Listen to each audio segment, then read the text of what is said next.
Welcome to Sora. Let's get started by creating our first video. At the bottom of the screen, you'll see the composer. This is where you can write in text to describe exactly what you want to see in your video. I want to see a family of woolly mammoths in an open desert. Before I create this clip, I'll review my settings. I can add a style preset.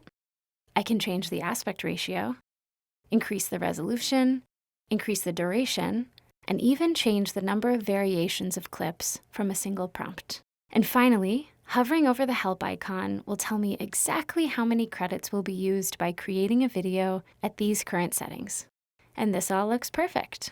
You can go ahead and hit create, and you'll see the video pop right into your library and begin generating. When your videos finish, you can hover over any of the variations to watch all of them play back in real time. For more fine-grained control, you can use your mouse to scrub over the videos and watch them play back more slowly. Clicking on a video will bring it into the lightbox, and you can use the arrow keys to see the different clips in the set. Once you find a generation you love, you can easily build off of it with our editing toolbar. At the bottom of the screen, you'll see a number of different ways to edit this clip. You can always make changes to your prompt or storyboard. You can also recut this clip, trimming or extending any section of the video in a new timeline. Remix lets you use natural language to describe any changes you want to make.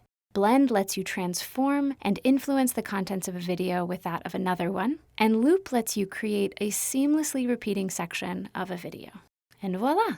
Near the top of the screen, you'll see quick actions like favorite, share to feed, and download. Explore is your destination for inspiration. It's where members of the community can come together to share their work, inspire one another, create with each other's clips, and learn new techniques of working with Sora in the process. If you'd like to learn more, you can go down to video tutorials in your user account menu to see more videos on each of the features that we quickly covered today. Thank you for trying out Sora. We're so happy you're here, and we can't wait to see what you create.